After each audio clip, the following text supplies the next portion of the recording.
Bah, écoutez, c'est très clair. La France, c'est un pays dirigé par des satanistes, hein, on va pas y aller de main morte. Le droit au blasphème est presque obligatoire du moment que ça touche les musulmans et les chrétiens. Pour le reste, c'est très exactement l'inverse, puisque là, bon, mon cas personnel, c'est une chose, mais j'ai surtout une pensée aujourd'hui pour Hervé Ryssen. Je suis pas forcément d'accord avec lui sur tout, mais qui, pour avoir écrit des livres sur le judaïsme ou autre, est en prison pour 19 mois, n'est-ce pas? 19 mois fermes. Je pense à mon ami Dieudonné, un comique qui a procès sur procès et qui risque de finir en prison aussi, à Alain Soral. Et puis moi, j'ai pris un mois avec sursis aussi pour un tweet euh, contre un ultrationniste, etc. C'est pas une blague. On est là en France, donc on est dirigé par une bande de satanistes qui utilisent la cabale bien comprise, c'est-à-dire quand ils vous disent liberté d'expression, ça veut dire l'inverse. La seule liberté d'expression qu'il y a en France, c'est la liberté d'applaudir Netanyahou, et on n'a jamais vu ça à ce degré-là. On pensait avoir atteint le pire avec Sarkozy, et en fait non. Mais c'est pas tellement la question de Macron lui-même, c'est la question du fait du contrôle total sur la France des institutions ultrasionistes. Moi, j'ai rien contre les juifs, mais comme vous savez, aujourd'hui, la nouvelle définition de l'antisémitisme, je ne sais plus qui disait, avant, un antisémite, c'était quelqu'un qui n'aimait pas les juifs. Maintenant, un antisémite, c'est quelqu'un que les juifs n'aiment pas. Et donc, on est arrivé à un point où toutes les personnes qui ne se couchent pas devant la politique d'Israël sont harcelées financièrement, évidemment, poursuivies en justice, et puis, quand ils ne baissent pas les yeux, jetés en prison. Voilà, le vrai visage de la France d'aujourd'hui, c'est ça. C'est ça, et j'ai une pensée pour Hervé Ryssen et toute sa famille, parce qu'il est là-bas pour 19 mois, et peut-être plus, et pour avoir écrit des livres. Voilà, il n'a menacé personne, mais c'est comme ça. Et ça pend au nez d'Alain Soral, de Dieudonné et de moi-même, bien que je ne sois pas en France, et d'autres, parce que ça va s'étendre.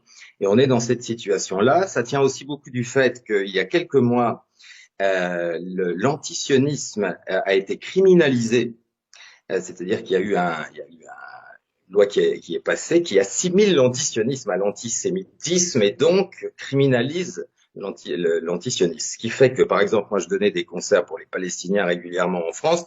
Bon, non seulement c'est interdit, mais maintenant vous avez des procès. Et puis aller critiquer ou même répondre à une menace d'un sioniste connu à la télévision et vous faites de la prison. Voilà le degré de dictature réelle où on est. C'est la dictature totale. Voilà, totale. Ce qui n'empêche pas la France, évidemment, ce qui n'empêche pas les dirigeants français de donner des leçons de démocratie à l'Iran ou à la Turquie ou à d'autres pays, bien sûr. Voilà.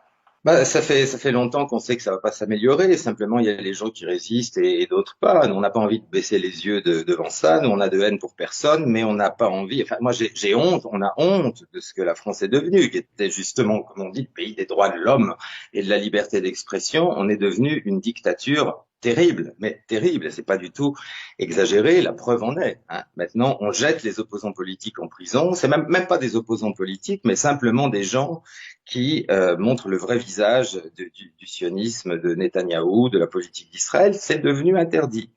Alors, si vous le faites une fois, on vous menace, on vous fait un procès, on vous prend votre argent. Si vous le faites deux fois, on vous jette en prison. Je veux dire, la politique française est totalement tenue par ce qu'on sait. Et donc là, on dit Macron, bien évidemment, vous pouvez imaginer que j'ai pas d'affection pour cet homme-là, c'est le moins qu'on puisse dire.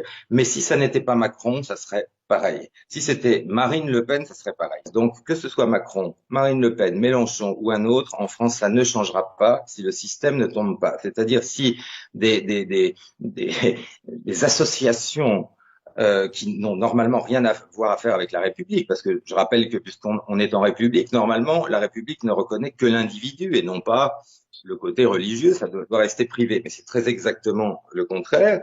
Et ce qui dirige la France, c'est pas Macron, c'est pas Marine Le Pen. Ce qui dirige la France, c'est le CRIF, le Conseil représentatif des institutions juives, qui depuis des années en France dicte ses ordres au gouvernement et va jusqu'à même engueuler, pardon, ou presque menacer les gouvernements, et, enfin pas presque, et même des présidents. Donc le pouvoir en France, c'est pas Macron, c'est pas Marine Le Pen. Le pouvoir en France, c'est le CRIF.